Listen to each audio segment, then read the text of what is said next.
Good afternoon and welcome to today's briefing, a federal response to long COVID and other complex chronic conditions. This briefing is hosted by the Congressional Progressive Caucus Center and the Center for Economic and Policy Research. This event is co-sponsored by the National Center for Law and Economic Justice, the Center for Law and Social Policy, and the Myalgic Encephalomyelitis Action Network, ME Action. I'm Alan Barber, coming to you from traditional and ancestral Anacostan lands in Washington, D.C. I'm the policy director at the Congressional Progressive Caucus Center, or CPCC, an independent 501c3 organization that seeks to identify solutions to build a more just, equitable, and resilient nation. Today, we're going to be talking about long COVID. According to recent estimates from the Census Household Pulse Survey, about 7% of adults in the US report having symptoms of long COVID.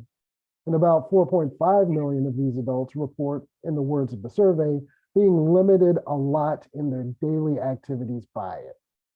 Because long COVID has similarities with other complex chronic conditions, like myalgic encephalomyelitis and dysautonomia, we'll also be talking about what the federal government should be doing to address these and related conditions, few of which have received the federal attention or investment they should have gotten years ago. The conversations today will be moderated by Shawn Fremstad of the Center for Economic and Policy Research, CEPR. Our first panel will highlight key findings and recommendations from the joint CEPR and CPC publication, Understanding and Addressing Long COVID. Our second panel is composed of three of the leading experts in the patient-led research and advocacy movement to address long COVID. First, though, a few points of housekeeping. This briefing will feature both ASL and CART translations. If you have any questions for the panelists or for Shawn, please hold those until the Q&A at the end of the second panel. You can ask your question via the Q&A option at the bottom of your screen. Finally, Representative Ayanna Pressley of Massachusetts had hoped to join us this afternoon, but she was unable to do so and sends her regrets. And with that, I'll turn things over to Shawn to introduce our first panel. Thank you again for joining us today. Hi, everyone. My name is Shawn Fremstad. I'm the Director of Law and Political Economy at the Center for Economic and Policy Research in Washington, D.C. Along with CEPR Research Associate Hayley Brown, I coordinate CEPR's work on disability justice. We're really thrilled to have these terrific panels. We have over 300 registrations. I think it really shows that there is broad interest in this topic around the country. In this first panel, Hayley's going to be providing a brief overview of some of the key findings from our recent report on long COVID. Then Chenelle Hammonds of the CPC Center will discuss some of the major policy recommendations in the report. In addition to being a policy associate at the CPC Center, Chenelle previously worked in the office of Representative Rashida Tlaib. Before Hayley and Chenelle make their remarks, I want to acknowledge the very important role that a number of other people and organizations played in reviewing and commenting on this joint report. Any admissions or errors in the report, of course, are ours alone, but I and the other authors of the report learned a tremendous amount from all of them. They include Ben Suborger and Jaime Seltzer of ME Action, Kimberly Nackstead of the Century Foundation, Karen Bischoff of the COVID Long Holler Project, Katie Bach, a non-resident senior fellow at Brookings, and two of the people who will be on our second panel, Lisa McCorkell of the Patient-Led Research Collaborative and journalist Ryan Pryor. I also want to thank the Ford Foundation for their support of our disability justice work. So with that, I am going to turn it over to Hayley Brown of CEPR. Great. Thank you so much, Shawn, and thank you so much to everyone for being here. It's great to see how much interest and passion there is on this topic. I'm going to talk a little bit about some of the data and findings from our report. So I'm going to go ahead and share my screen.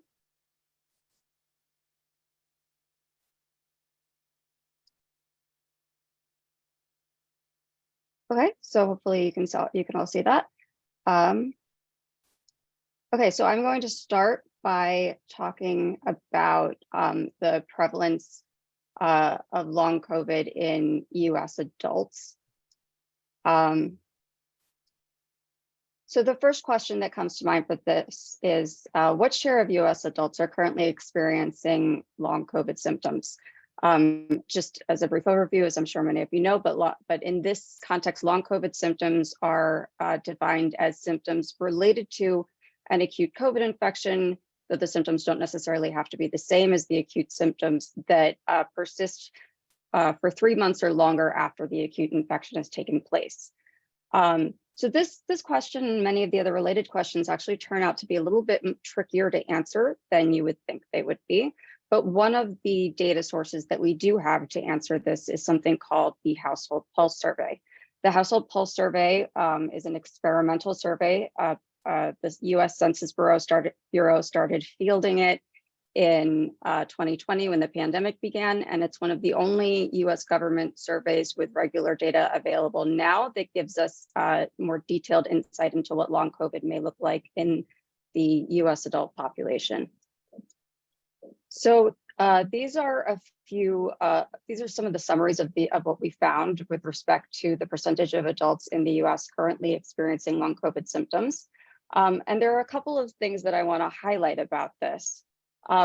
First of all, as you can see, there's a big gender disparity. We're finding that women, then a much larger share of adult women are developing long COVID compared to men, and that there are associations with household income and educational attainment. There are also some disparities based on race and ethnicity. I want to talk a little bit about the age distribution, and I'm gonna talk about this again later as well. But one of the key hallmarks for acute COVID in terms of mortality has been that the elderly have been much more affected than younger groups. This is not true of long COVID. Long COVID, as you can see here with the orange highlighted bars, is absolutely affecting the prime working age adults. So next question would be, how many have activity limiting symptoms? This matters because activity limitations are a key way that we distinguish what constitutes a disability. It's not the only distinction there, and it's not necessarily a legal one, but it can be a good general way to parse whether or not long COVIDs may be disabling for given individuals. I want to just stress that there are some caveats to this experimental survey data. The biggest one is that the data source has quite a bit of non-response bias. It has one of the lower response rates of all government surveys. So these results should be considered preliminary and experimental. So as you can see here, the same demographic breakdown, seeing similar rates of long COVID among prime working age adults, and seeing that the vast majority of those, around 4 and 5 of those with long COVID, are reporting that their symptoms limit their daily activities. This matters because some long COVID symptoms could be just sort of a cough that doesn't necessarily interfere with daily activities, but it's clear from this that at least these survey results suggest that the majority of those with long COVID are experiencing more debilitating symptoms, at least in the sense that it limits their activities at least somewhat. And about a quarter of those are experiencing truly debilitating symptoms in the sense that they're saying that their daily activities are limited a lot. So just sort of combining those findings with the previous slide, we can see the share of all US adults who are experiencing long COVID symptoms, who are finding that those symptoms limit their daily activities. And then again, those who find that their symptoms are limiting their daily activities a lot. And one of the key takeaways here, I would say, is that 6.4% of the prime working age population both has long COVID and says that their long COVID symptoms are limiting their daily activities. So the next question would be, among those who've had COVID-19, what percentage go on to develop long COVID? This question there have been a lot of studies on this, some in the US, some in other countries, depending on how well on the the makeup of the sample and how well controlled it is for things like age and gender. There have been results anywhere from 10% to over 30% of people going on to develop long COVID. The official finding from the Centers for Disease Control and Prevention, CDC, was around 1 in 5 individuals among those ages 18 to 64 years old. But again, there is a lot of variation in the prevalence estimates. So this is looking at this question again using the household pulse survey data. I would note again that this is not controlling, this is not a regression analysis. It's not controlling for age within gender or gender within age or any of that. But you can see that there is clearly a disproportionate effect on women compared to men. And this is significant in the context of other complex chronic conditions where there is often a distinct gender skew and may be contributing to some of the initial dismissal that many of those with long COVID encountered when trying to seek treatment for their symptoms. The other thing that I want to make sure that I note again when discussing the age distribution here, because we're seeing that prime working age people are indeed developing long COVID, is that there may be an acute survivorship bias contributing to this. And just to sort of explain what that means, those who don't survive the acute phase will not go on to develop long COVID. And this may explain why we see slightly smaller shares overall of elderly people developing long COVID. It may be related to their increased mortality in the acute phase. And this also may be impacting what we're seeing for other groups based on race and ethnicity and household income and other socioeconomic factors that have contributed to differences in acute mortality. So what are the implications of this for the US labor market? We can see here again, using results from the household pulse survey, that those who are not employed and those with recent household income loss are more likely to report activity limiting long COVID symptoms. And this is true for both all adults and for those of prime working age. That said, generally the source that is used to track employment in the United States is the current population survey. And so that survey unfortunately does not ask any direct questions about long COVID. So we are going to use indirect evidence to try to draw some tentative conclusions about how this may be playing out in the US in the US labor market.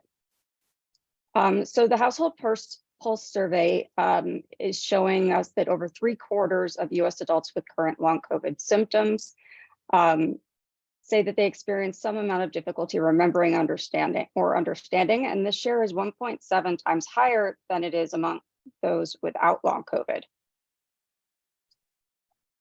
And here we can see, using the current population survey, which asks about cognitive difficulty, even though it doesn't ask about long COVID, we can see that the share of prime working age adults reporting a cognitive disability has increased. And then here we can see that employment has increased among prime working age adults with disabilities. This isn't necessarily all driven by long COVID. It's unclear the extent to which it is or is not at all. But these factors put together suggest that long COVID may be playing some role in this, and to the extent that it is, that long COVID's effects on the labor market may be existing on a continuum. So not just a matter of some people dropping out of the workforce altogether due to long COVID symptoms and some people not, but also people potentially reducing their hours and doing what they can to keep their jobs despite their symptoms. So now that I've gone over the data and the caveats, I want to turn it over to Chenelle, who's going to talk a little bit about the conclusions that we drew from our report with respect to policy. Yes. Before we turn it over to Chenelle, I want to two kind of just quick clarifying questions that got asked, and I We're trying to hold mostly questions till the end, but I think these would be useful just to address. So first of all, you mentioned prime age adults. So that's Yes. 25 to 54. So just kind of. Yes. Yes. Now, one of the questions we got, why did the study, I think this is a reference to HPS, only address long COVID cases from acute infections? If I'm understanding this data right, they're asking people to self-report Yeah. diagnosis, so it could include people who are mild or asymptomatic. Yes. Yes. So just to explain, just to clarify a little bit about what the survey is specifically asking. It first asks people whether or not they have ever received a healthcare provider has ever told them that they have COVID-19 or they've ever received a positive test. So this could include people who were tested positive when they were asymptomatic. It's not clear necessarily the extent to which the Household Pulse survey asks a little bit about symptoms, but it doesn't ask about them in a super fine-grained way. So it's hard to know. It's hard to know from these results how many people may have had undetected mild cases or asymptomatic cases, and then gone on to develop long COVID symptoms from a mild case of COVID that they didn't know they had. I'm seeing another question about why are Indigenous peoples not captured in this information.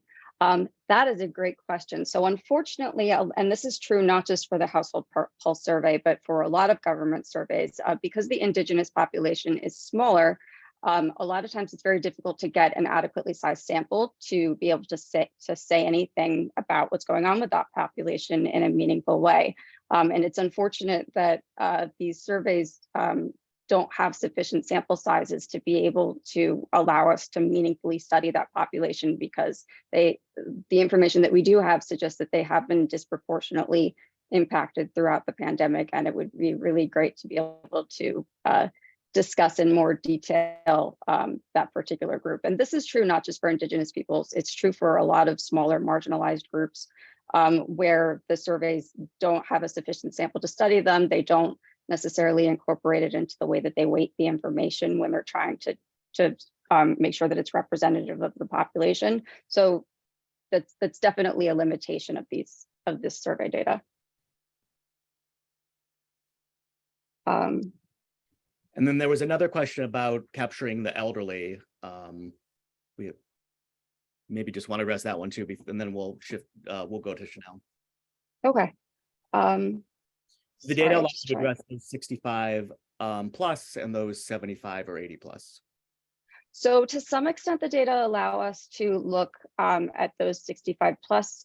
One of the reasons that they may be showing smaller overall shares is because those 65 and older are more likely to die during the acute phase of the infection and therefore not go on to develop long COVID. So we actually end up with a slightly smaller sample potentially because of that. For those ages 70 and older and 80 and older, it becomes much harder to draw meaningful conclusions, again, because of the limited sample size. Great. Thank you, Hayley. Let's go to Chenelle now.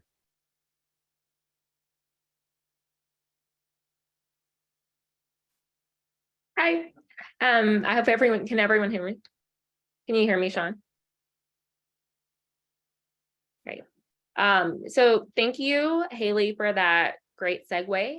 And I want to thank everyone here for your interest and for tuning in to learn about the steps that can be taken at the federal level to address long COVID.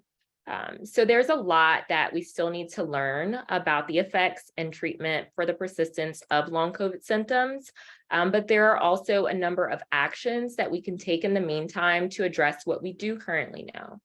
As Hayley stated, long COVID is an issue that is affecting millions of people.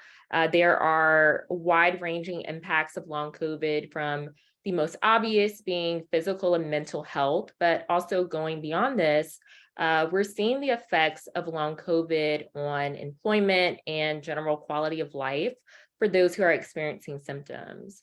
And given the number of acute infections that we're still seeing daily, the number of those who develop long COVID will continue to rise if nothing is done. And, so given also the disabling characteristics of long COVID, it's extremely important that we ensure every single person who is experiencing these symptoms is accounted for and receives the care and support that they need to recover. And so one of the ways that we can do this is through a strong federal response that invests in prevention, that invests in medical research, access to affordable healthcare and treatment options, invest in social insurance programs. This is going to require a whole of government response, requiring legislative, regulatory, and administrative actions that will have a notable impact on communities. And so one of the things I want to talk about first and foremost is steps that Congress can take to accomplish this, which one of the steps would be enabling new research into long COVID. Hayley spoke a bit about the limitations of the data that we do have, and this just reinforces the point that more holistic and comprehensive data that encompasses different races, ethnicities, different conditions, that type of data gathering is needed to understand this condition and how best to treat it. And so in order to accomplish this, it's going to also require an increase in the level of medical research on long COVID. This is going to require more federal buy-in. And for those of you who have not yet read our report on long COVID, one of the suggestions that we make to help facilitate this is for the federal government to establish and adequately fund a National Institute on Complex Chronic Conditions at NIH. This could encompass not just long COVID, but other chronic illnesses like chronic fatigue syndrome, fibromyalgia, post-treatment Lyme disease. And this is a recommendation that could help drive new research to ensure that people living with complex chronic illnesses have access to evidence-based specialized care and treatment that they need. I also want to state that, the science is emerging to help us understand the current broad definition that we have for long COVID and the wide range of symptoms that are associated with long COVID. The White House has released 2 reports from HHS to address the effects of long COVID, a services report that outlines existing federal programs and services that can be used as resources to support those with long COVID and their caregivers. The second report was a research plan detailing a government-wide research plan to advance progress in the prevention, diagnosis, and treatment of long COVID. And this also includes details on how the federal government plans to accelerate and expand research on long COVID via programs like the NIH-funded Recover Initiative and the CDC-funded Inspire study. And if anyone has questions about this, we also can drop this information in the chat. And I just want to say that, these are great steps forward, but more can be done to include patient-informed and evidence-based interventions that support recovery and reduce long-term disability. There's also this acknowledgement that people are sick now. People are suffering now, they're suffering currently. And so we must go beyond research into actionable items that can also be undertaken at the federal level. Just going a bit into prevention, increasing funding for vaccines and treatment is critical. Back in March, the White House requested $22.5 billion in emergency pandemic aid, and subsequent requests for aid have yet to be met by Congress. This funding is crucial, particularly as we head into the winter season, which is happening in just a few days, and where there's a potential for a surge in cases. And, this funding is important for combating those future surges. And so in the absence of additional public funding, the cost of prevention measures like vaccines and testing, as well as treatment options, will likely shift to individuals. They will also likely shift to health insurers.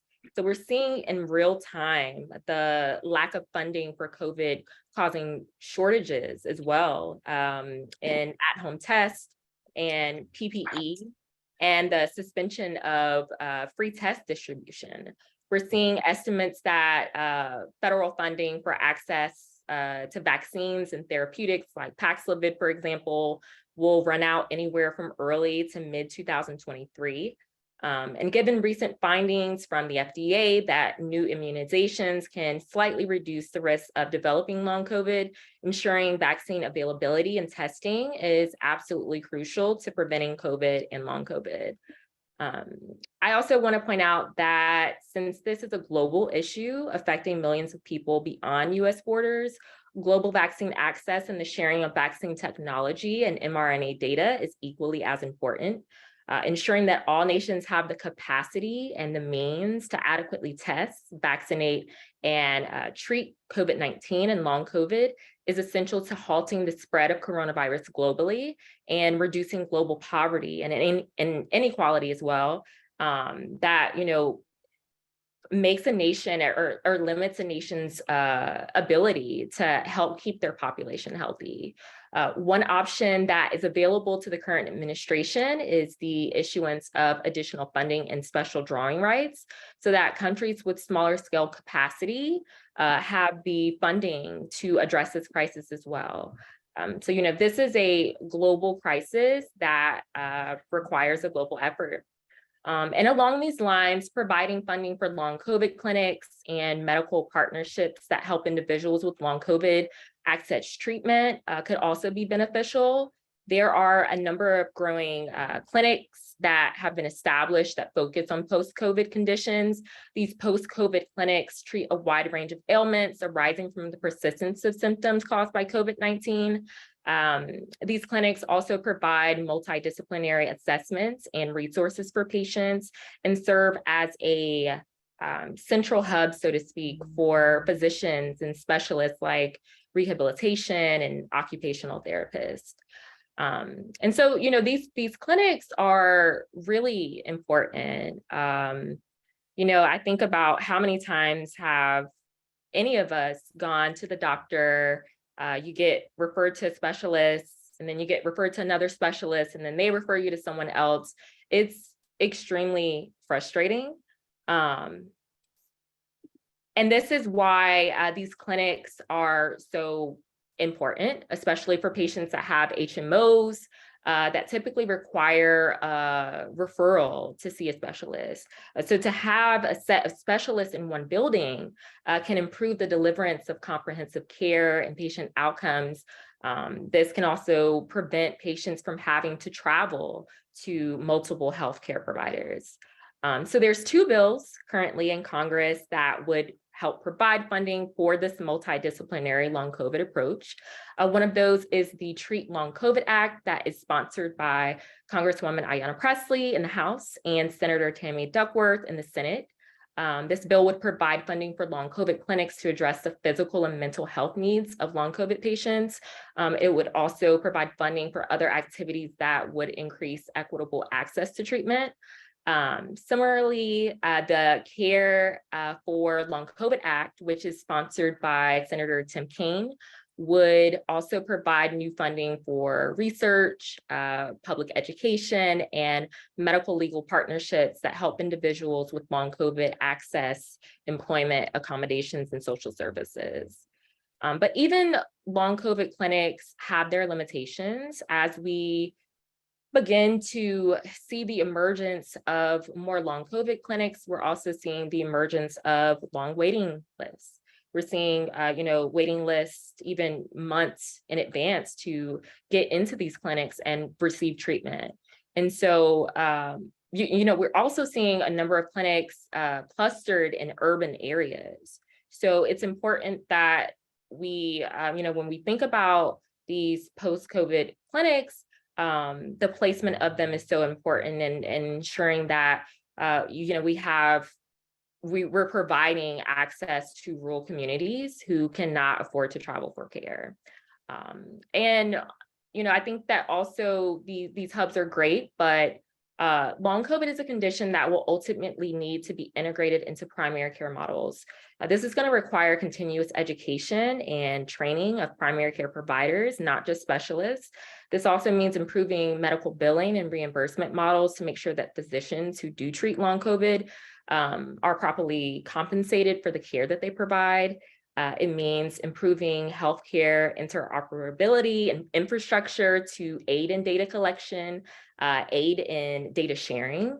And another policy option that can be considered and that has been discussed is the expansion of paid leave.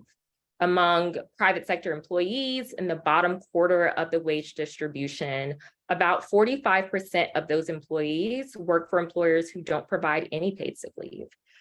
This increases the likelihood that employers will show up to work sick, which can increase the spread of COVID-19. So ensuring that all workers have access to paid leave would not only reduce the potential prevalence of long COVID, but also improve the financial security of families that may experience financial hardship due to the loss of income and the expenses associated with treating this condition. And lastly, I want to stress the importance of improving access to both short-term and long-term disability benefits for individuals struggling with long COVID. There's been various federal agencies like the DOJ and the HHS that have issued guidance on the coverage of for people with long COVID under the Americans with Disabilities Act and other federal civil rights laws. The Department of Labor has provided information and guidance to employees and employers about the kinds of job accommodations that can help ensure that employers and employees with long COVID are able to continue working. However, one of the barriers that we found in receiving these disability benefits is a result of guidance from the Social Security Administration not being formalized with regard to the consideration of disability applications. And so one of the first steps that Congress can take is waiving the 12-month requirement for the presence of a medical condition. And not only that, but releasing specific guidance concerning the burden of proof that is required to qualify for benefits. For someone who has long COVID, who is experiencing symptoms that don't require hospitalization, for instance, maybe they have lingering invisible symptoms like brain fog, it's a lot harder to provide evidence to meet these strict disability requirements. And so, even moving beyond the issue of getting the claim approved, we can definitely take steps to help facilitate the expedited review of long COVID claims. This is crucial to shortening application processing times and helping people get their benefits quicker. There even when the claim is approved, there's still additional burdens imposed on people who have been disabled, like the requirement to wait an additional 24 months after the 5-month waiting period before someone can receive SSDI-linked Medicare. These kinds of waiting periods are harmful to people suffering from long COVID and other chronic illnesses, and they can be eliminated. And they can be eliminated to provide immediate access to care and the income to provide care for people that need it. And I'll just mention briefly, really quickly, the Stop the Wait Act that is sponsored by Representative Lloyd Doggett in the House and Senator Bob Casey in the Senate that would remove both of these barriers. And so I will stop there and I'm open for questions. Thank you so much, Chenelle. Just a quick question for you.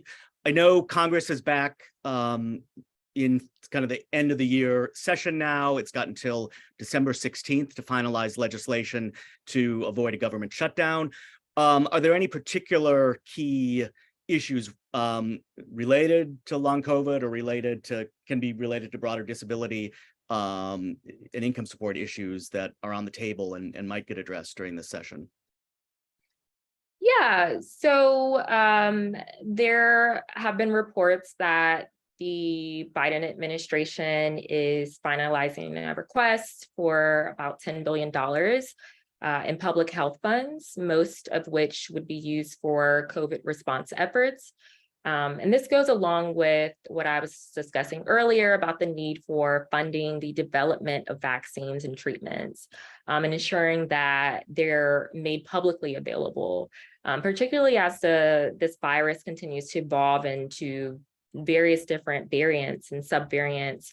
And so I've seen that the funds would be used to fund a global COVID response. And I believe also to increase research into long COVID as well. And not just long COVID, but to combat other diseases that we're seeing that also pose a risk to public health, like hepatitis C and monkeypox. We're also seeing discussion around the expansion of the child tax credit. And this isn't necessarily specifically related to COVID, but, increasing the expansion of, or doing the expansion of the child tax credit, as was done in ARP, the American Rescue Plan, I think could provide an important income support for families who have children who were impacted by COVID or long COVID. Thank you. Yeah, I just would say this issue about the child tax credit, it's for people who aren't familiar with it, it's a bit of a misnomer because the effort, and they did it temporarily for a year, the Congress did, was to make it payable on a monthly basis and eliminate some of the restrictions that require people to have earned income. So in a country that really doesn't have a lot of just basic income security supports, it can be an important one if you have a child with a disability or a child with long COVID, a parent, or you have caregiving. Okay, I think we're going to move on to our next panel. Thank you very much, Chenelle, Hayley. As we mentioned, we'll get to more questions for our experts following the second presentation. For our next panel, we have 3 of the leading experts from the patient-led research and long hauler advocacy movement to address long COVID. But before that, we want to hear a bit of the voices of people suffering from the effects of long COVID and how it impacts them in their daily life. So we're going to take a look at a short video. This is prepared by CEPR's Karen Connor. And then I'll introduce, our next panel.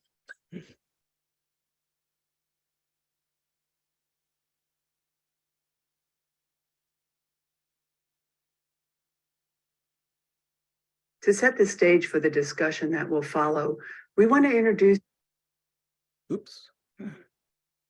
To set the stage for the discussion that will follow, we want to introduce you to the wide range of post-COVID or long COVID symptoms. Currently, the CDC recognizes about 19 symptoms, and the news media can refer to more than 200 symptoms. What follows are a few short verbatim descriptions of symptoms and their impact as told by individuals with long COVID and shared publicly. Detroit resident Ryan Sharp told Second Wave Media, "I definitely can't be in large crowds of people. Going into gatherings for an extended period of time, I can't really do that either. So it's just affected all parts of my life. You can look drunk because there's no blood flow to the brain. I saw my old roommate and she asked if I'd been drinking. No, it was POTS. That's just how your whole body is impacted." That's how Marissa Duran described her postural orthostatic tachycardia syndrome, or POTS, to Freshwater, Cleveland. "Every nerve ending in my body suddenly felt like it had 5 cups of coffee or was dipped in an Alka-Seltzer. This nerve tingling issue that I have has never gone away." That's how U.S. Senator Tim Kaine of Virginia described his symptoms to the Harvard Crimson. "Things were going well, then one day I couldn't read. Brain fog was my primary symptom at the time. Understanding what was wrong was difficult for me to comprehend, much less explain to someone else how I felt." That's what Michelle Carroll wrote in Baptist News. Despite it being my job to know a lot about coronavirus infections, I was simply not prepared. I've willed myself out of a lingering illness before, but this is not a run-of-the-mill illness, and doctors say approaching it that way could prolong the recovery process. That was reporter Nina Feldman describing her symptoms on NPR. Author Madeline Miller described her symptoms on the Today Show. "My symptoms include trouble breathing, tachycardia, innervation, tinnitus, and trouble focusing. This has impacted my ability to work and think and live and be.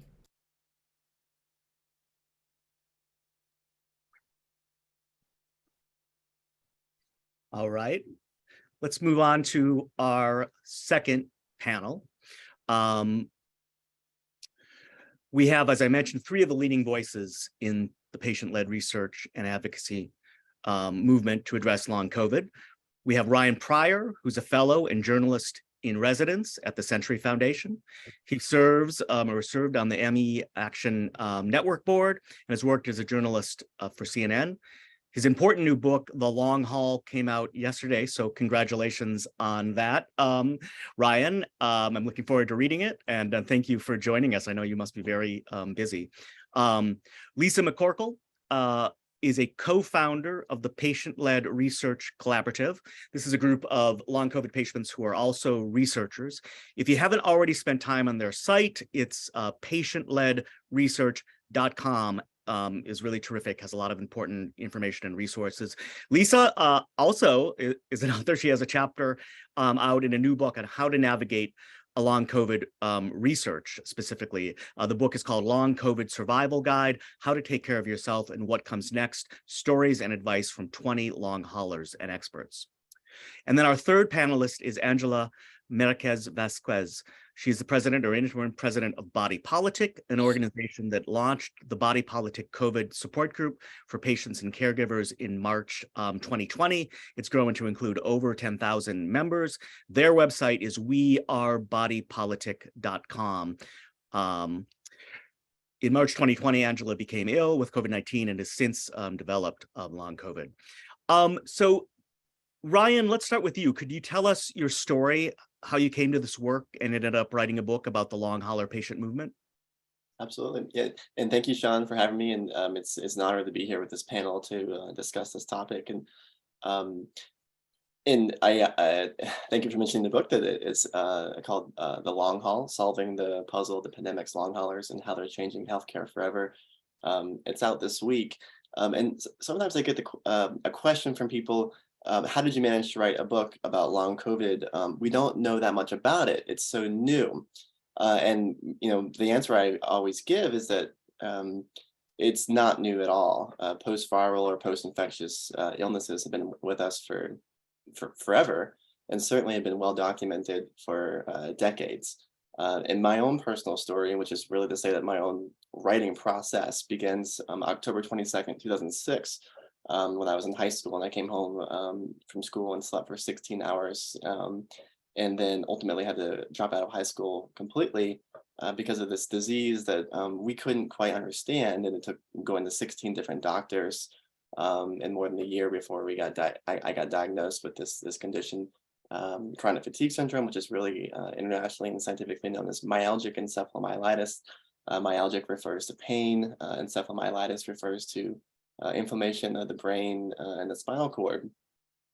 And I was able to get to a point where I was taking 20 pills a day, giving myself a shot once a week and getting an IV treatment once a month, and got through college for the most part, and wrote a piece for USA Today in 2012 about my own experiences with the disease. And that piece did well and resulted in eventually getting an opportunity to travel the country, making a feature-length documentary about ME/CFS. That was that whole process has been going on for the past decade or so. And then from 2014 to 2020, in the aftermath of doing that film, I've been working as a journalist for CNN and had opportunities as a science writer to cover a range of different diseases, particularly patients who have been doing innovative work to solve unsolvable diseases. At the same time, I was serving on the board of directors for the ME Action Network, which is one of the largest global grassroots groups working for people with complex chronic diseases, and especially for ME/CFS. And then third, I was serving as an e-patient fellow or e-patient scholar through the Stanford Medicine X program, and had opportunities there to meet radical patient innovators and who'd formed communities around the range of human diseases, which could be people who had legs amputated, or people who had multiple sclerosis or narcolepsy. One person I met had cystic fibrosis and was going to die if not for having helped lead new clinical trials for her disease.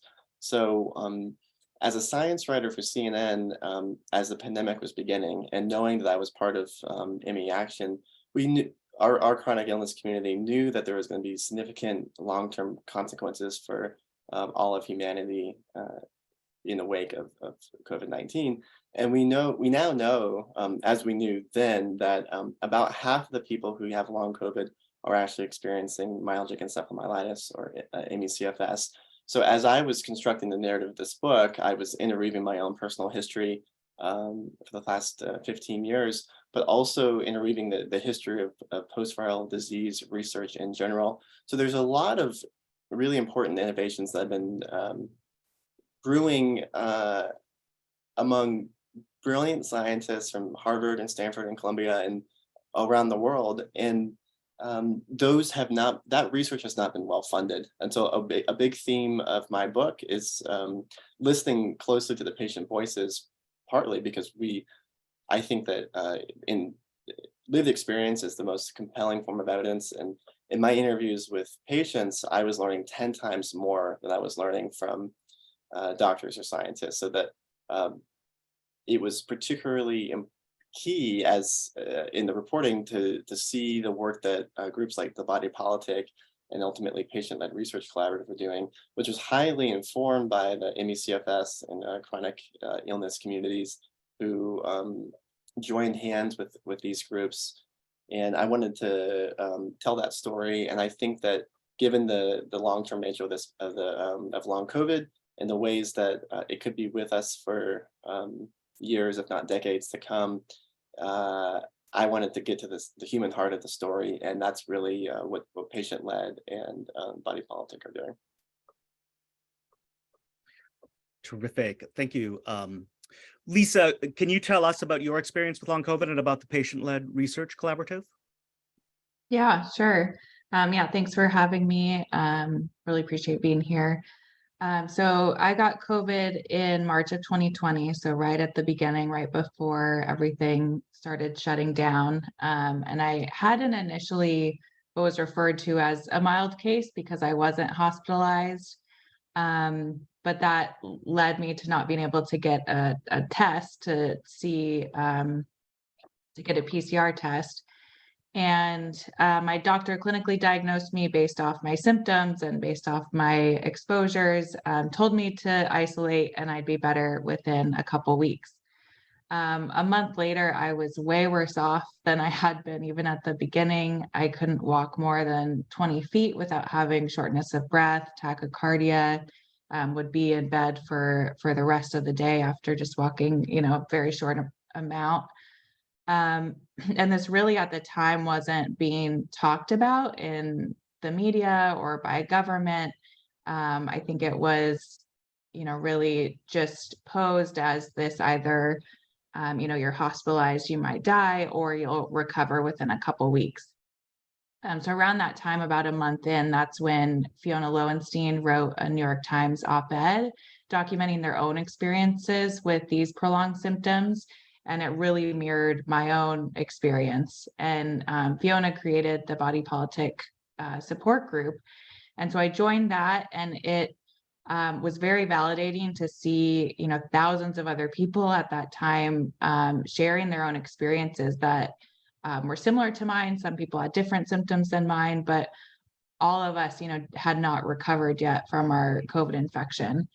And there was kind of a subset of us who had some type of research backgrounds that saw this need to kind of build a survey and document the experiences more formally of what people were sharing to try to identify trends, see, what symptoms do we have in common?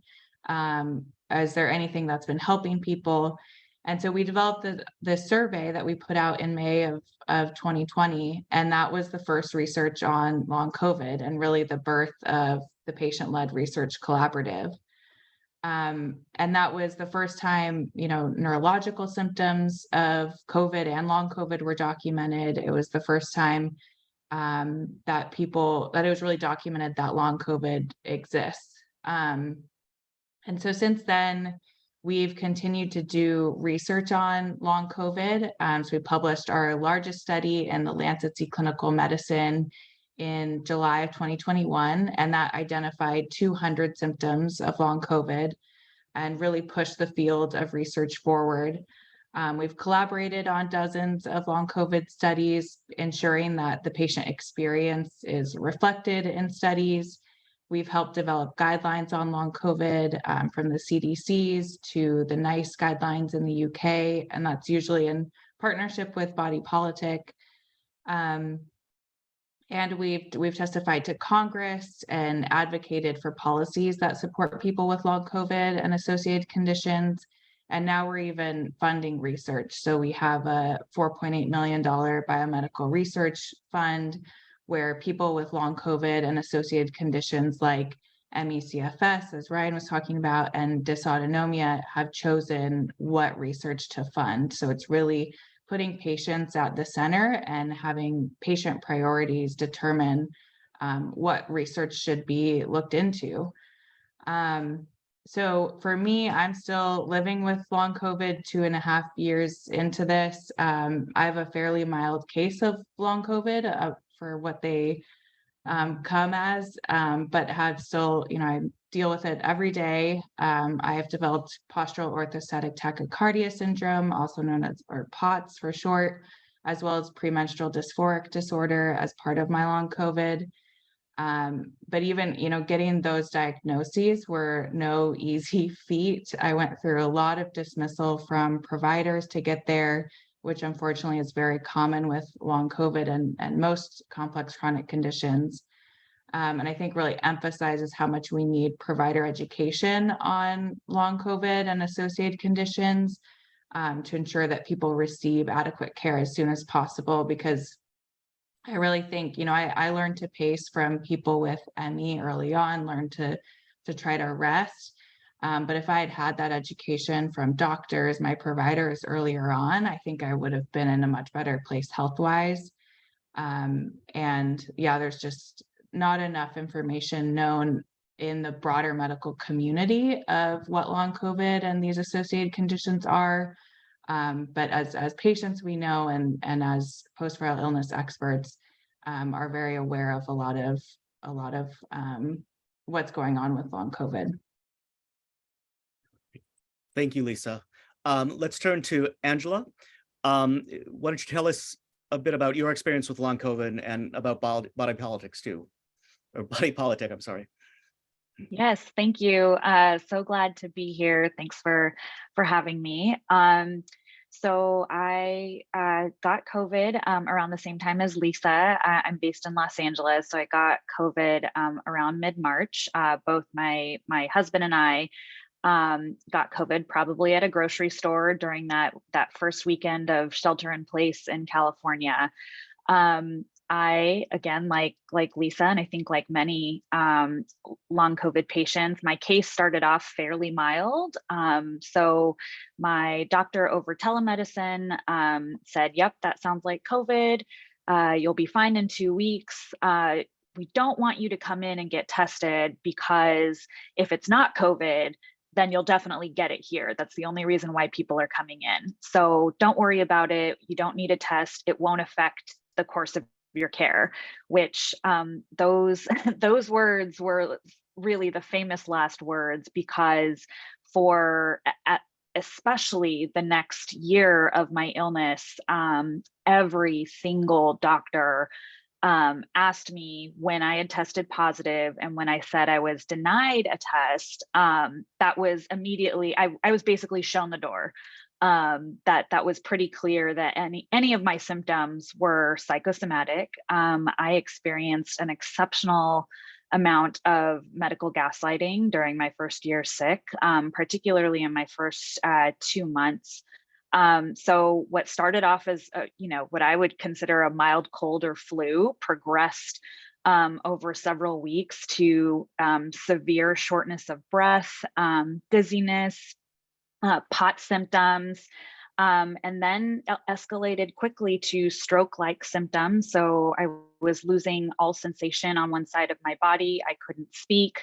I was extremely disoriented. I was going into emergency rooms nightly for about a week. And being discharged as a psych patient, again, because the moment I said I hadn't been tested for COVID-19, there was nothing, there was no reason in doctors' minds to do further investigation. At one point, I did convince a psychiatrist in the ER to run some labs. They found, well, they ran the labs and then they discharged me. Pushed to my phone about a few hours later after I got home were lab results that showed that I was severely clotted. My blood was exceptionally sticky, about 5 times the upper limit, which is an emergency. Still, I went back, and the head of the ER department tried to convince me and my husband that that was a false positive. And again, received no real medical care as a result of that test result. And so I share this story in particular because while I do have an exceptional amount of privilege, you know, I am a citizen, I am economically privileged, I don't speak with an accent, I'm a Latina, but I'm otherwise young and healthy and had a lot of faith in the medical system. And I want to remind folks listening that for many of us, especially in the first wave, especially women or disabled people, queer people, just because we weren't hospitalized doesn't mean we shouldn't have been.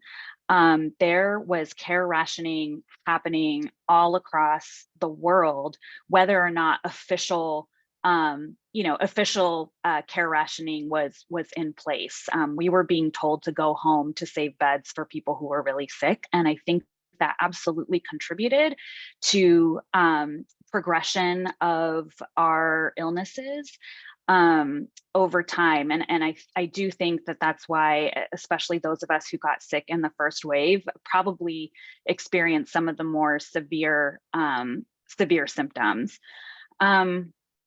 So to wrap this up, I will just say that I also joined Body Politic early on. As Lisa shared, it was founded as a queer feminist collective. Fiona, as a journalist, wrote that op-ed. I was like, wow, that's my story. And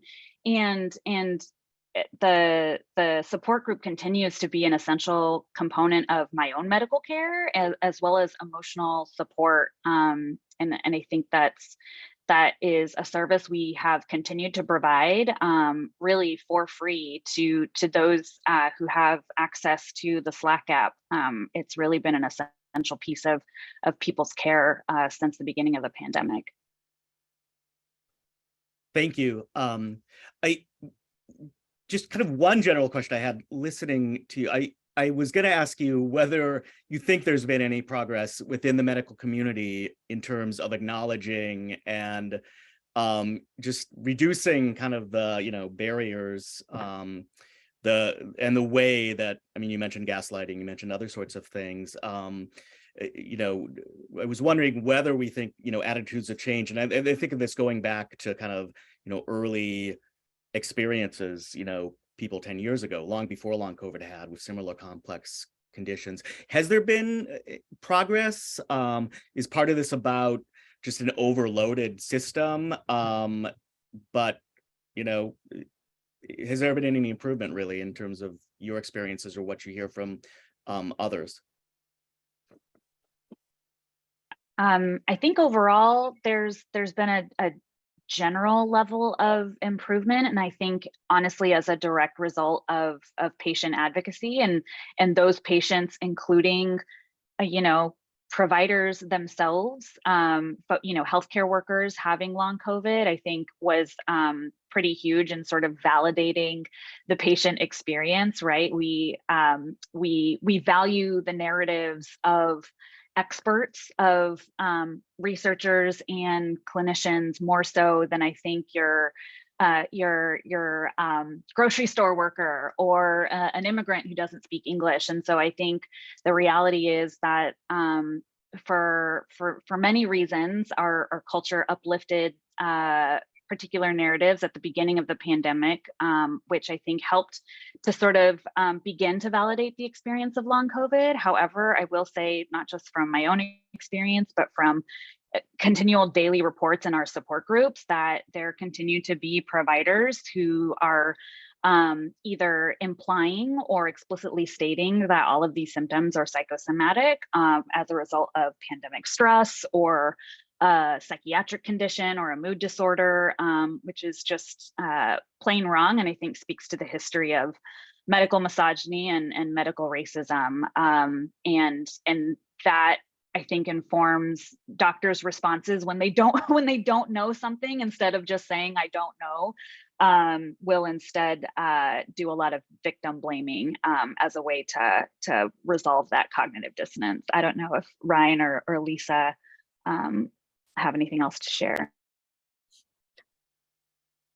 Right. Yeah, I totally agree with this. In thinking in thinking about, I think about my role. Am I a healthcare journalist or a science writer? One of the things about being a healthcare journalist is that there's so many socioeconomic or socio-political trends taking place in the environment as like human life is actually lived. And then wearing a separate hat as a science writer, which is like, what is the actual underlying biology going on here? And how do we think about how people design controlled experiments to actually isolate the correct variables and get to the bottom of the underlying disease before all of these other socio-political trends come into play? So that what is the actual biomarker is one of the key questions, or what is actually going wrong in the blood. One area that I really want to put some emphasis here is emerging research around microclots, which is small clots in the blood.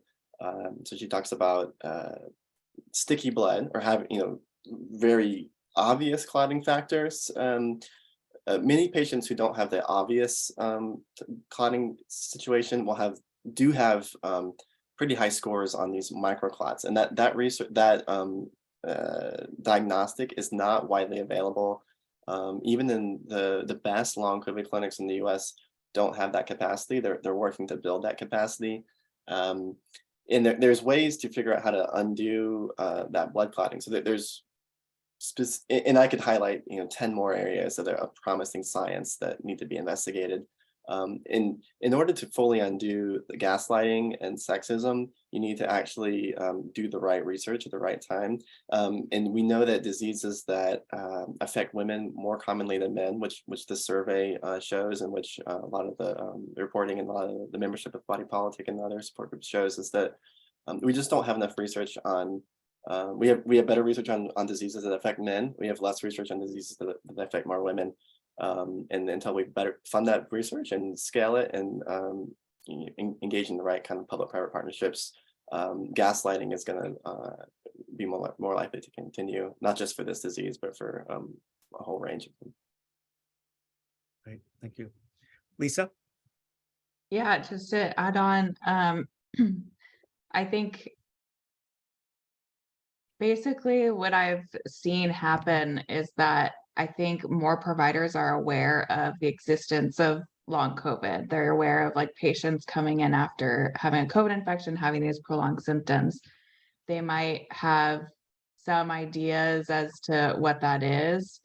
And so people who get COVID now and develop long COVID are more likely to have maybe an initially positive experience with their provider, but we're still seeing a lot of harm happen after that. So people will be prescribed graded exercise therapy when they experience post-exertional malaise, which is a very common symptom of long COVID and ME, where it's really contraindicated, and you're not supposed to push yourself and do graded exercise therapy if you have that symptom.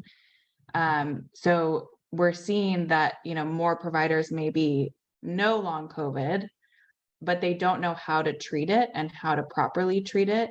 And that, given the scale of the issue, given how many people long COVID is impacting, that is extremely neglectful of our government agencies, of our medical associations, to not be providing that really critical information that will help to prevent harm for patients.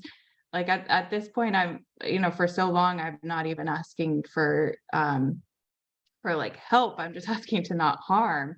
But, also we need to help, and we need more research into therapeutics, but at minimum, do no harm. And at this point, providers are doing so much harm by providing inaccurate recommendations. Thank you. One of the issues I know it would be great for you to talk about a bit is how this connects and what long COVID has meant for ME, CFS, other complex conditions, whether it has allowed for more collaboration, whether you've been able to, it's helped make the case for more research into this. I know it's been long underfunded.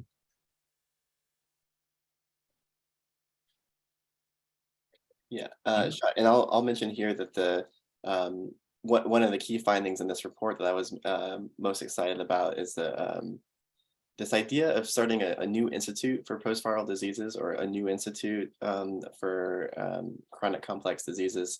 That the NIH, which is the largest funder of medical research in the U.S., really in the world, has 27 institutes, largely organized by anatomical systems. So there's an institute for heart and lung, institute for neurological diseases and stroke, all the way on down. Now, because this is a multi-system disease, it doesn't fit naturally into Neurological Institute or the NIAID, which is for infectious and allergic diseases. Starting a multi-system institute for chronic immune-associated chronic diseases is a really key policy recommendation. We saw this in the New York Times op-ed written by Zeynep Tufekci a couple months ago, where she calls for a new institute for post-viral diseases. This new report from CEPR calls for that. That echoes calls from the patient community, from my group, ME Action Network, and from PLRC and Body Politic as well. You could do this in a few different ways, but overall, this it'll get it. How this turns into a bill, or actually turns into lived reality, is going to be a factor of a couple of years, and a large coalition of stakeholders coming together to really hash out how to create a new institute. But that is where a lot of the promise lies, I think, and actually finally creating a generational pivot. Like, I do think that long COVID is a fulcrum around which scientific history can pivot, and a new institute and a new way of thinking about complex diseases. It should be a foundation of how we enshrine these ideas into institutions. I wanted to kind of just talk a bit more about this research and the federal research. So in an open letter to the NIH about the Recover Research Initiative, this is the big funding initiative for research on long COVID, your groups, Body Politic, the Patient-Led Research Collaborative, ME Action, many other groups and individuals called for real structural adjustments really to how Recover would work to engage people with long COVID. What's your sense of the response to this letter? And have they done what you've asked them to? I don't know any of you can take this. Yeah, okay. Yeah, so I'd say, in terms of patient engagement, there's been improvements since then on the day-to-day running of Recover in terms of patients being included on committees where the decisions are made, but we're not included on all of them, and not included on necessarily the most important ones. But I'd say even bigger than that is that there's still this lack of transparency on decisions, and the engagement can often feel tokenizing. So As an example, patient representatives were asked to review applications for the treatment trials that Recover is going to fund. But we weren't told how much our input and review actually mattered to the outcome of that when they selected what to fund. And as the decisions have kind of come out for what is funded, it seems to us that it didn't play a role at all. Patient input didn't really play a role. I think part of that is due to this lack of valuing patients and our experience and expertise. We bring so much value to these research studies. These are studies about our illness after all, and really no one is more motivated than a person experiencing the illness to try to understand it. So we have this wealth of knowledge, both from our lived experience, from being in community with other people living with long COVID and associated conditions, and as well from doing our own research and looking into it, that it's really neglectful to not utilize that expertise when trying to solve an illness. And I think Recover has taken some steps, but it hasn't resulted in meaningful change or meaningful outcomes that will, really help people with long COVID. So there is a lot more improvements to be made on that front.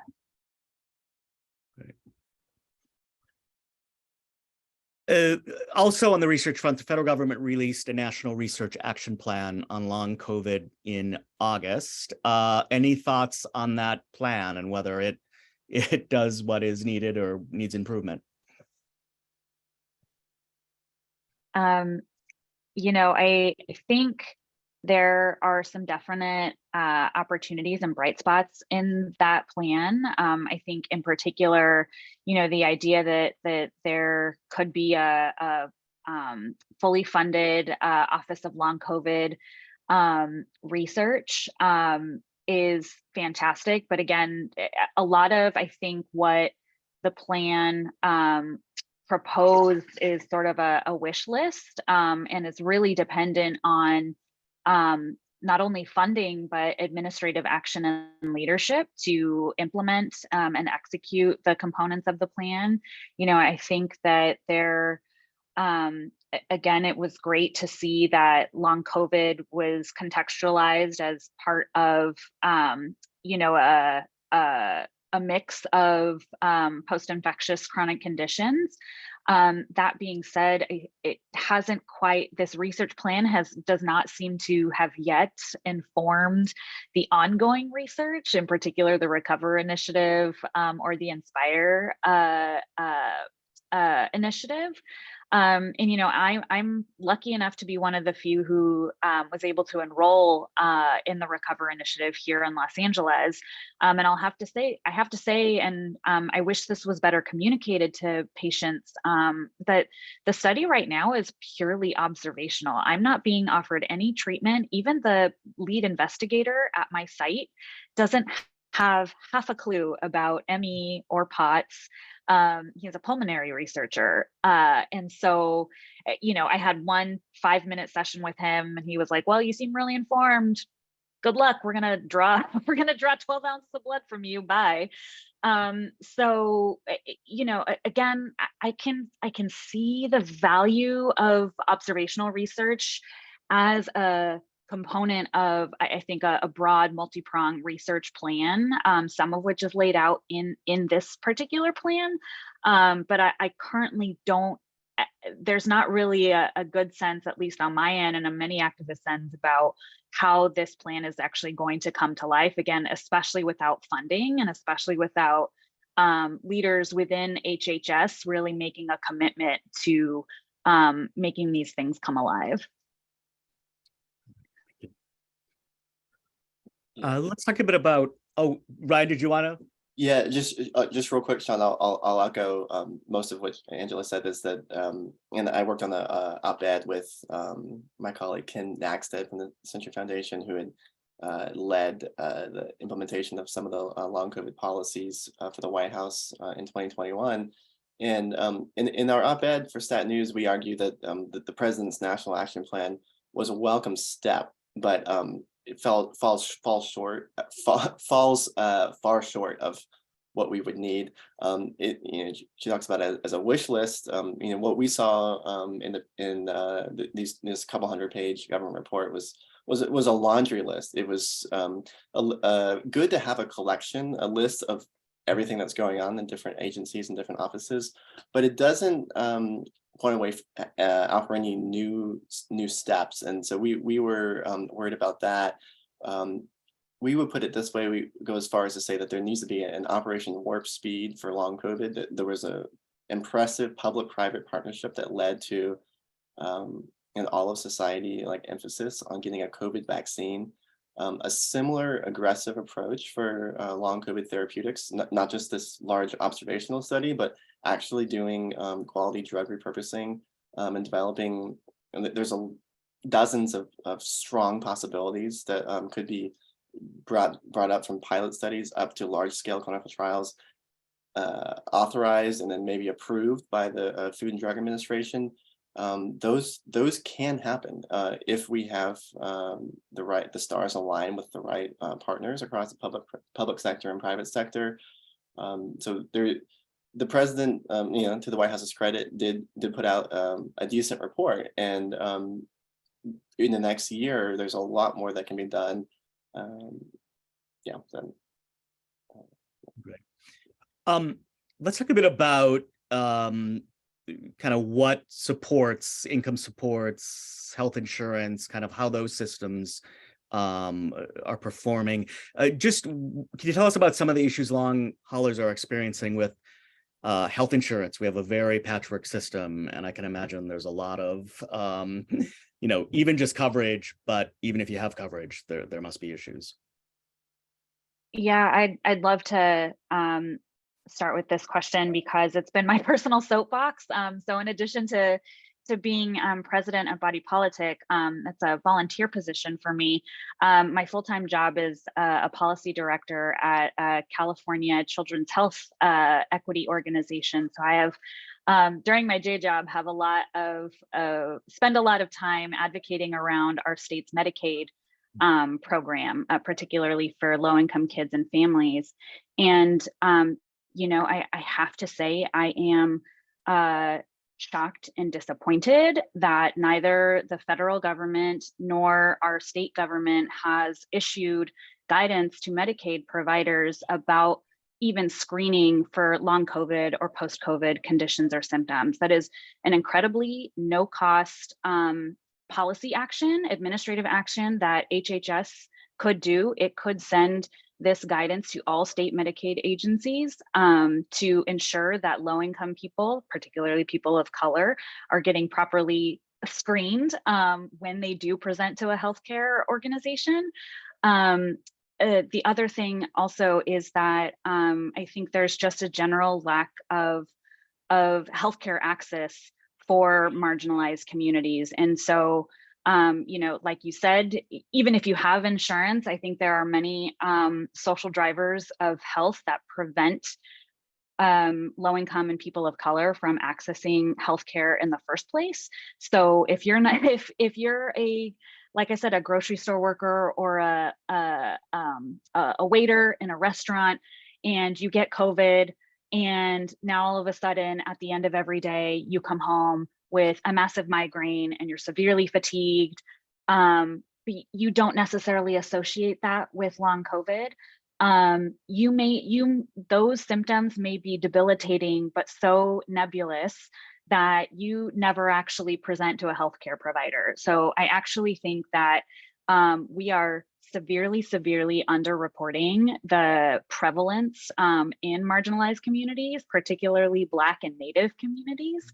I think those numbers are highly underreported because that we're just not, those populations aren't accessing healthcare in the first place. And I think then when they do, it is very rare to get a primary care provider who knows to do very simple, again, no cost screenings for post-COVID conditions, like the 10-minute lean test. It's literally a test with a blood pressure cuff that a provider can do in the office to check for orthostatic intolerance.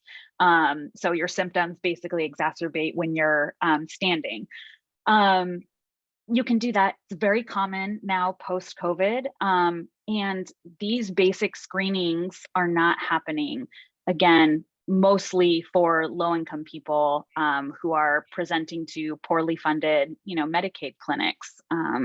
So yeah, I think healthcare insurance and universal insurance could start to chip away at that. But I think there's also something to be said about ensuring that providers actually have the clinical knowledge to serve and treat these patients as well. Yeah, that's a very important point. I was just going to say, I mean, California in some ways in some things is a leader on health insurance. But so if it's a problem there are states that haven't expanded Medicaid. There are states that we also have a big looming issue coming up with, we have extended federally Medicaid coverage, so people get continuous coverage through the state of emergency. But that is at risk of, being pulled back. And that would mean millions, literally millions and millions of people losing coverage, very disproportionate in terms of the impact. Ryan, did you have something to say about this? Yeah, I do. And I want to just reiterate what you said too, but this 10-minute lean test, very important, very easy to do in the doctor's office.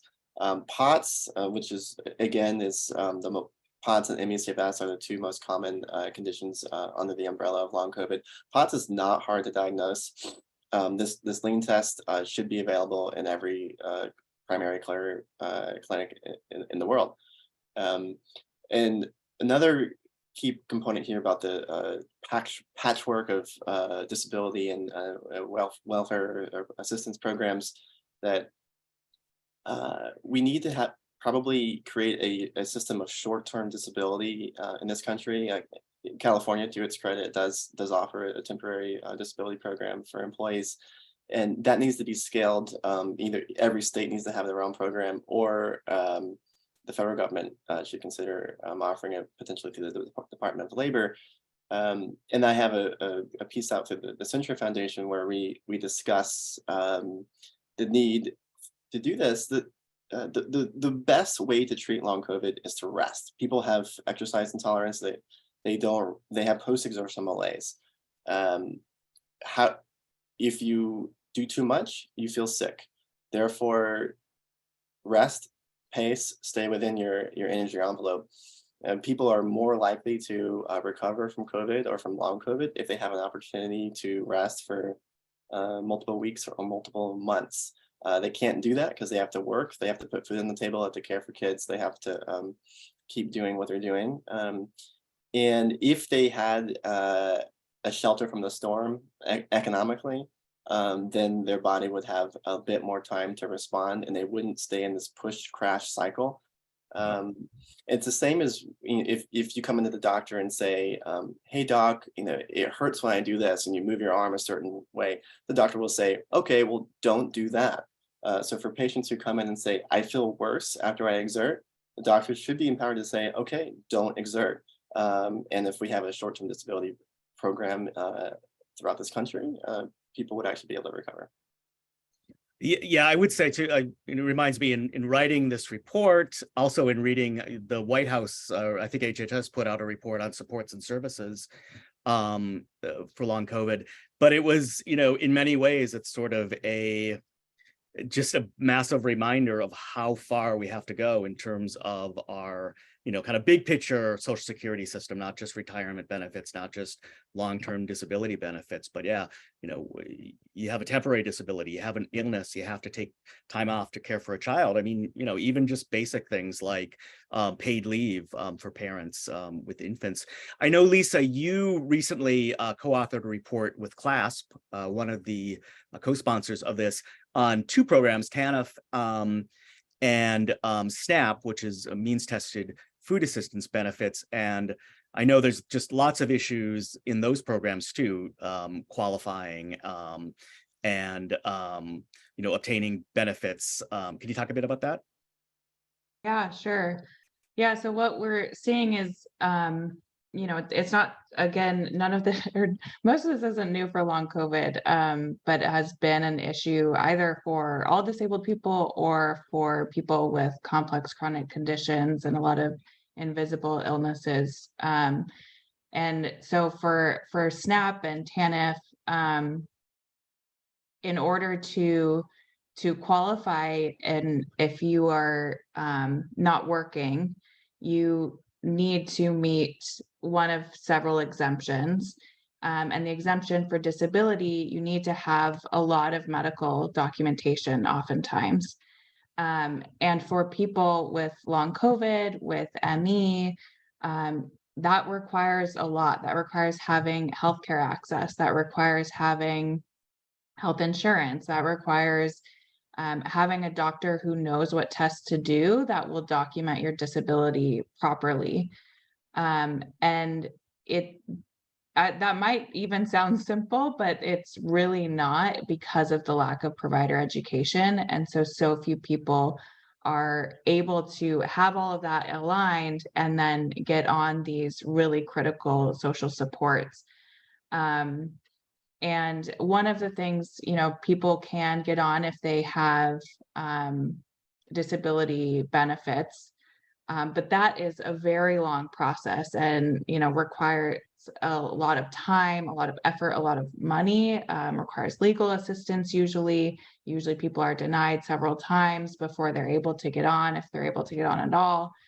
And so these benefits that, I think with the intention was to help people in need, right? But it really wasn't, these policies were not created with a disability justice lens at all, and especially a lens that incorporates people with these episodic disabilities, with invisible illnesses, with things that are really hard to document.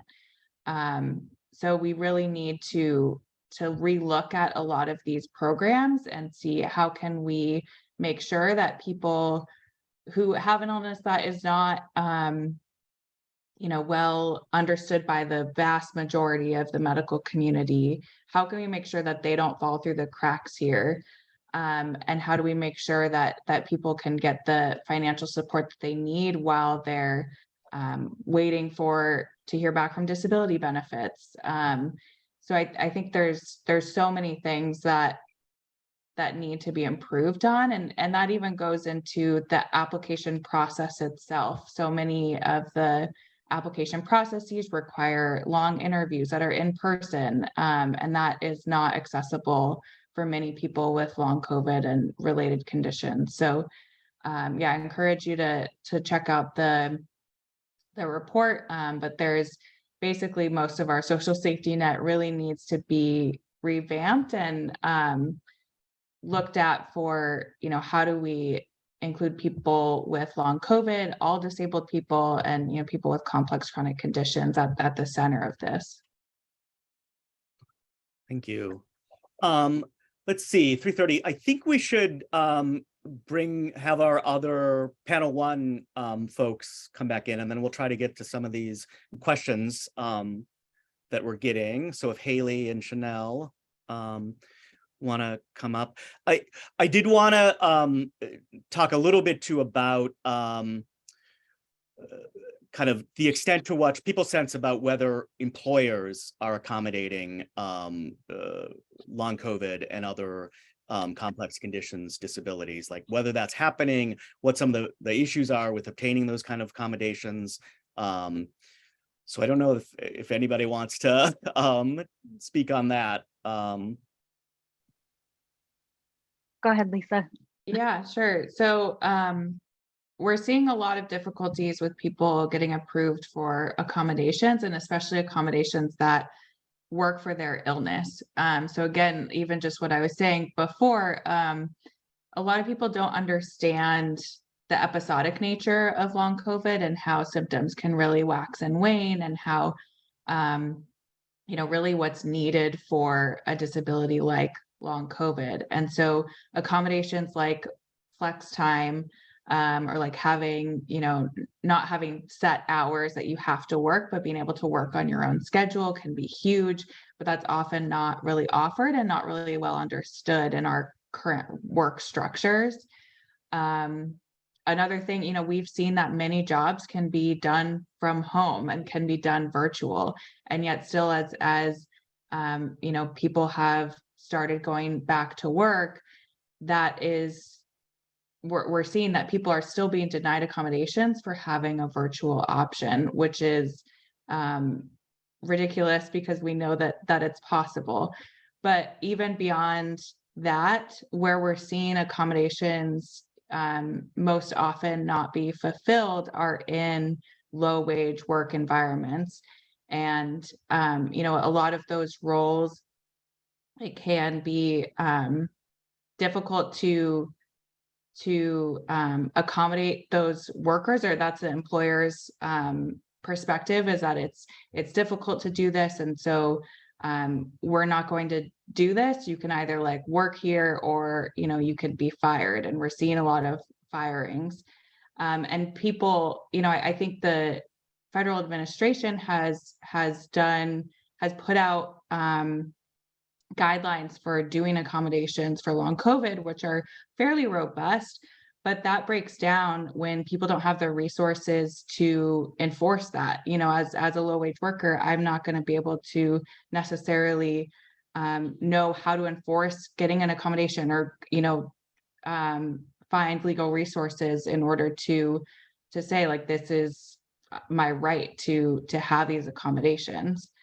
So it's really, we're seeing a lot of accommodations not happen, and that's especially happening for low wage workers and people of color. Angela, I'll pass it to you. Yeah, thank you. I was lucky enough to get accommodations for my own from my own employer, but it did require me, honestly, being more vulnerable with my health condition and sharing more about my disabilities, particularly my cognitive disabilities, which I sort of stepped into the very real possibility that I could be stigmatized for sharing that, hey, I have brain fog, and sometimes it's like really hard for me to follow a meeting on Zoom, but if I'm off camera, I can focus better on what is being said. So I think that's also, even for white collar workers, a really huge challenge. And I think it's a feature of the policy around disability accommodations that gives employers a lot of power to be able to decide what is reasonable, right? So they only have to accommodate you if they, as an employer, deem that accommodation reasonable.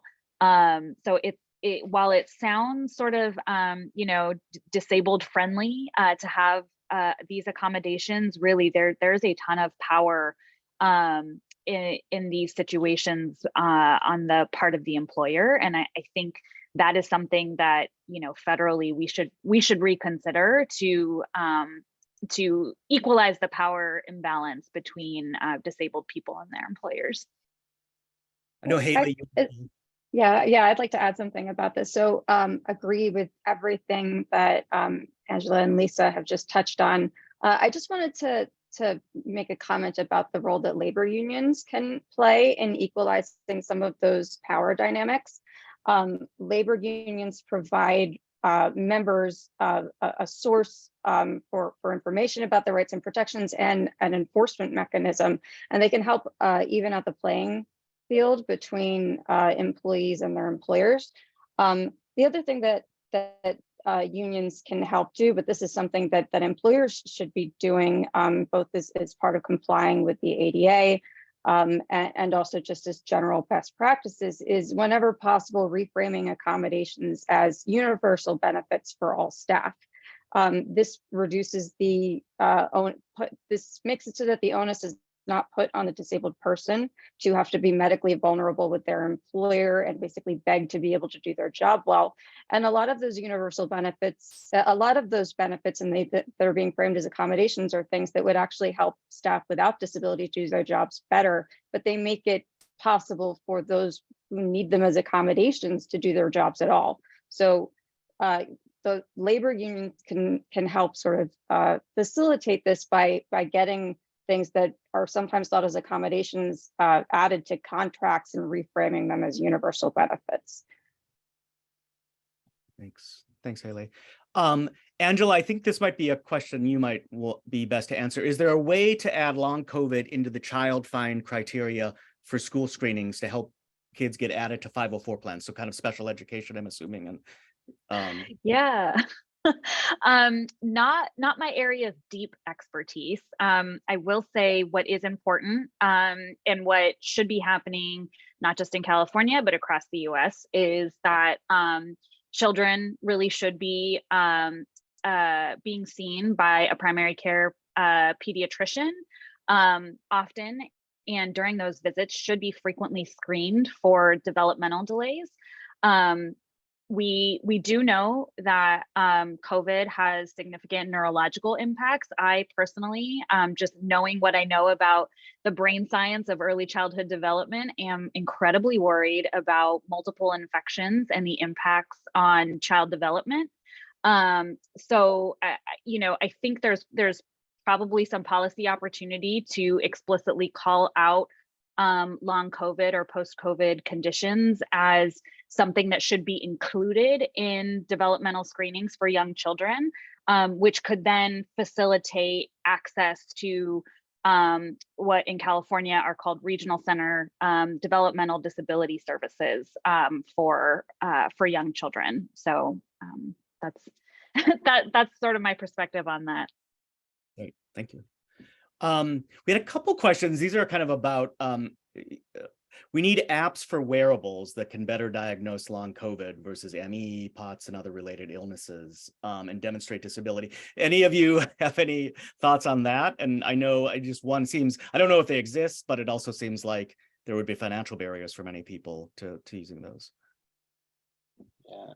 I'll just jump in here. I'm a big proponent of wearables, and I've just gotten this is a device I just got that was in the $100 price range, which is the cheapest one I could find. But the cost is one thing to flag as part of this conversation. But being able to count the number of steps that someone has in a given day, being able to count heart rate variability, pulse, sleep. There's a huge number of pretty easy metrics that can be of incredible use clinically and in scientific research. So wearables needs to be a major area for this work to take advantage of, and Recover Initiative is doing some work in this area. But it is really one of the most patient-centered ways of doing day-to-day data gathering in your own life. The medical research does not have the capacity to gather anywhere near the level of data that it could or should. Wearables can do this. It's a topic I hope to write about more in depth in early 2023, and I'm excited about ways that digital startups can have built impressive platforms, and those can integrate into much larger health systems. We need to get to a point where clinicians in the day-to-day practice are able to interpret the data that comes from wearables. Tremendous upside across the board. They are getting cheaper, they are getting better. Not everybody has access to them, but for those who do, I think there's great benefit. Great. If I could also add just on that access piece, the better the better that these devices get, and the more that clinicians are able to, as Ryan said, interpret the data, et cetera, my hope would be that we could deem these devices, essential medical devices, and actually have, insurance, including Medicaid and Medicare, pay for these devices, especially if they prove to be, clinically useful in not just getting data on your current status, but actually helping you to manage your condition day to day based on the real-time data that you're receiving from the wearables. Great. Someone asks, is there a main umbrella that covers all patient-led groups? Aside from government connections, has academia been at all helpful? Not sure if anybody wants to take. I don't know know. you. Go ahead, Ryan. I mean, I know there's a lot of collaboration between your groups. But I don't Yeah, know. All patients. I'm impressed by the work of the Center Foundation in leading this Disability Economic Justice Collaborative that incorporates grassroots groups and patient organizations from a whole range of different disabled groups. That there's, I think, more than 40 organizations that are now part of this collaborative. Because of just the sheer magnitude of thinking about how might we incorporate all patients. Everyone's going to be a patient at some point in their life, so that that spans a huge gap of experiences, or huge swath of experiences. But another key set of principles that helps illustrate how to design a more equitable, patient-centered, innovative healthcare system is what I've learned about through this Stanford Medicine Next program that engage patients from across the spectrum. We talk about everyone included principles. And what that means is making sure that, of course, having patients at the table, having doctors at the table, having scientists at the table. It'll probably include people who work in government insurance systems. It'll probably include healthcare technologists. It could include a number of people who work on the business side, or just to name a couple other areas, spiritual side of chaplains or priests or rabbis. Getting these people all together in one group and really honoring this idea of everyone included is a sort of a DNA ethos that ought to permeate all of healthcare. And I think that when you do that, you have way better outcomes to show for it. Right. I think we put the link to the Disability Economic Justice Collaborative in CEPR is a member of that. It's a really important effort. Let's see. I had one question for Angela. My only knowledge of regional centers in California comes from the documentary series, The Price of Care. Do you have firsthand experience with regional centers? Not sure if I do not have firsthand experience with regional centers. However, I have worked with many families of young children who have engaged in the regional center system. It is not perfect. It is very underfunded. And the way in California that developmental disability services are provided is incredibly complicated and tied up with healthcare insurance. So I think there are some probably very specific to California policy solutions that could be explored. I do know, I believe it's the Center for Budget and Policy in California is actually doing a thorough review of developmental disability policy in California. And so I'm looking forward to learning from that report what might be done to improve how we take care of little kids with disabilities. Right. Questioner, someone asks, I love the idea of a new institute on the NIH campus. So this is going to the idea for an NIH, an institute on complex chronic conditions, including long COVID, including others. Are there any links to an already established effort, or is it only a suggestion at this point? I think it's a recommendation I know we made. It's a recommendation that others has made. I know patient groups have made similar recommendations, but what do you think is the prognosis maybe for that kind of effort coming together? In terms of establishing an actual new institute, which would be, there's 27 institutes, so talking about a 28th institute, that's all in the proposal stage across a bunch of different patient organizations. And in terms of what is actually possible now, what could be an already existing 28th institute with a foot on the NIH campus, that's ARPA-H is a new innovation agency specifically for health, created this year by the Biden administration. To his credit, President Biden has long been a proponent of these sort of moonshot health initiatives, partly because of his son, and he talking about a moonshot initiative to cure cancer. Also, during the Obama administration, there was a precision medicine initiative. So ARPA-H is uniquely impressive as well. That it's seeking to do what DARPA did for the Department of Defense, which resulted in commercializing and scaling out research that led to personal computer or GPS, even the internet. What we can do through ARPA-H could have similar spillover effects across all of society. And Amy Action and others advocate for having a specific program manager within the structure of ARPA-H who's devoted to long COVID. There's a lot of projects that I would love to see funded. Microclots is one I've mentioned before. Dr. Ron Davis from Stanford University has a nanoneedle assay test that could potentially diagnose these conditions through a cheap blood test available in every clinic. I'd love to see stuff like that tested at a wider scale. I think ARPA-H is a really great place to do that type of work, high risk, high reward research. So that could be the 28th Institute, and it may already exist. Great, thank you. Are there any efforts underway to make a documentary or some sort of visual representation of what patients are experiencing? Netflix documentaries seem to really increase visibility and awareness a lot. I think you have some experience with documentaries, Ryan, but I don't.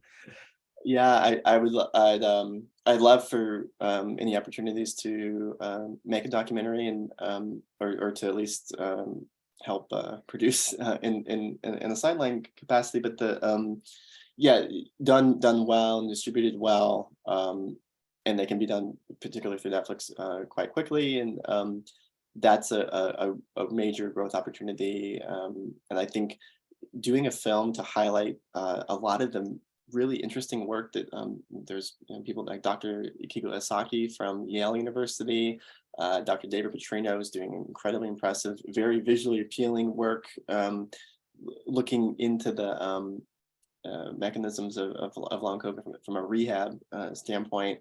Would love to see that kind of thing. We've in my work covering patient communities in the past, there was problems with how Facebook and other platforms misuse data, and it was a major breakthrough when this film Social Dilemma came out. I think that was in 2020, and these can be unique galvanizing opportunities for all of society. So yeah, I think a Netflix film could really change the game.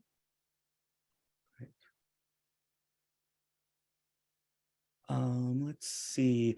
What this is kind of, I think we've maybe mostly discussed this, but just somebody mentions, given the complexity of symptoms and biological symptoms involved in ME long COVID, do you see a potential for NIH to conduct inter-institute collaboration utilizing each institute's specialties in lieu of a designated institute? Wouldn't it be nice if our government wasn't so siloed? Oh, what a dream. I think that's certainly one possible idea to try to expand. I think the scope of what is being studied for Recover, knowing that this is a multi-system disease, and even conditions like ME and POTS, manifest quite differently in each individual patient. That being said, I sort of personally feel that setting up an institute specific for infection triggered conditions could be more beneficial, particularly because there's quite honestly just so few experts in those conditions that I feel like at first we need to sort of like get the best brains in the room together first, really fully fund them to do, to extend and deepen the research that they're already doing. And then, we can sort of think about what that research can mean for system specific, body system specific research. Yeah, I would just say it was real. One of the many things were an education for me in writing this report, but learning about a little more than I didn't know very much at all about NIH, and learning about, learning first of all that there are already 26 things. So you got to wonder why you're leaving out something as important and where it's obviously as needed as this. So, and it, you know, the way it has worked in the past with so many things is it has become a way to, you know, drive funding, drive collaboration, and make real important advancements. Let's see. I have one. I think one more. What U.S. agency would be most likely to create a dashboard that displays key metrics such as the number of biomarkers, diagnostics, and drugs that are in the FDA pipeline and their progress?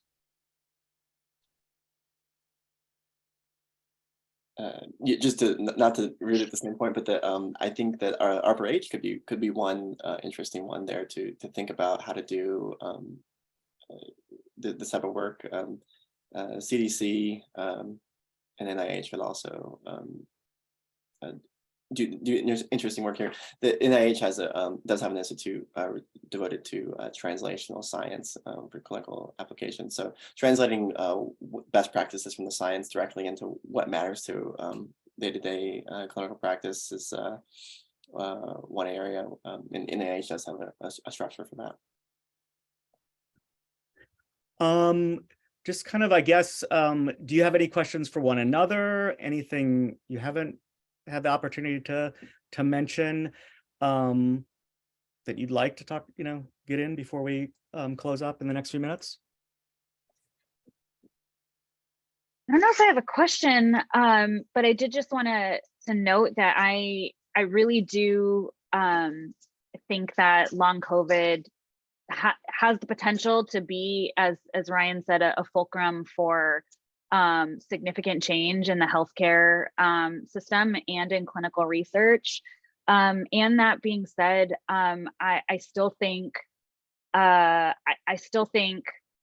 activism and disability policy advocacy in particular has some ways to go to include historically marginalized voices, particularly Black and Indigenous and other people of color within that movement. I sort of use this example. It's one thing to become, you know, be healthy and white and economically privileged and become disabled, lose your job. But the reality is you probably have family members who you can move in with, who can help take care of you. It's another thing to be part of the working poor, to be an immigrant who may not have health care, and then become disabled where you have no family networks. And you know, you're living in your car with your 3 kids. Those are 2 very different experiences.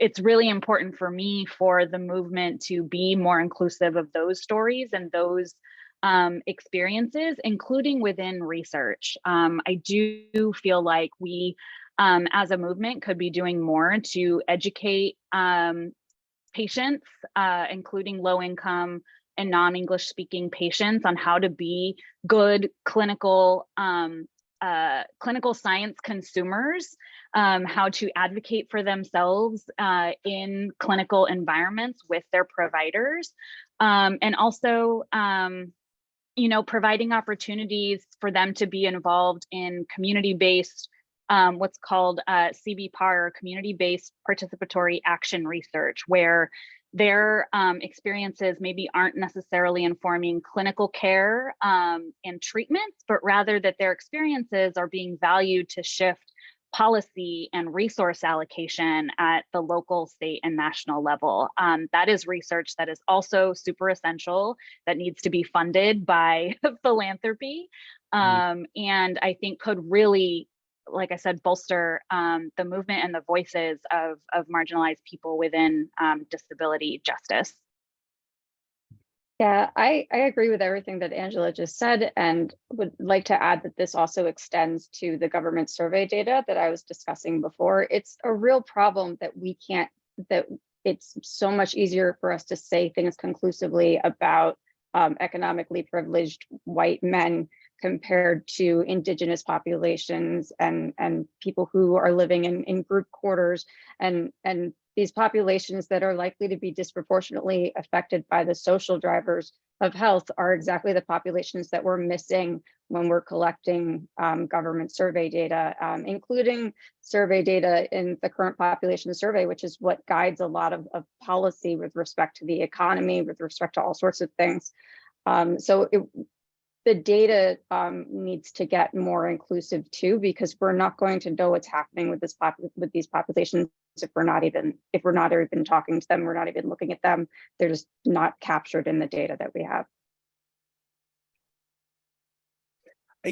One question I meant to ask, and I just want to see if we can get it in. There were some questions about long COVID clinics and the extent to which there are standards or, concern about, even I think, taking advantage of people. Any thoughts on that?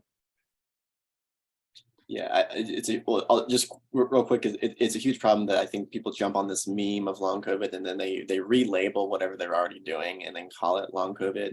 As a journalist, I got millions of press releases about people who would stick the word long hauler onto all kinds of stuff that had nothing to do with what would be helpful for these patients. And but I'll Lisa and Angela anymore. Yeah, I mean, there are several dozen, I think, long COVID clinics across the US at this point. And there's no, as kind of was mentioned, there's no real standards for all of these. They're all teaching different things. They're all providing different types of clinical care. They have different entrance requirements. Some require a positive PCR test, some do not. And so when we're looking at, expanding these, or, one of the acts in Congress now is, wanting to fund post-COVID clinics or long COVID clinics. It's so critical for those clinics to be providing quality care, because right now they really are, I'd say probably majority are not providing quality care. And so it's not, we don't just need clinics to be set up and then, problem is solved. We really need high quality care. All of those providers to be educated on long COVID, ME, dysautonomia, mast cell activation syndrome, like all of these related conditions. But they do need to be funded. And I do think that these clinics can be a key part of the response to long COVID and to getting people adequate care. But having that, that quality care and the education to the providers is such a critical piece of it, and really needs to be prioritized when thinking of expanding and funding these clinics. Great. Thank you. Well, we're almost at 4 o'clock. I want to thank all of our terrific panelists for talking to us today. We got some questions about whether this will be available recording, and I believe that's the case. You should be hearing more from us. There will be a follow-up email with resources and other information. And thank you again, everybody. Thank you so much for having us. Thank you. Thanks all. Thank you.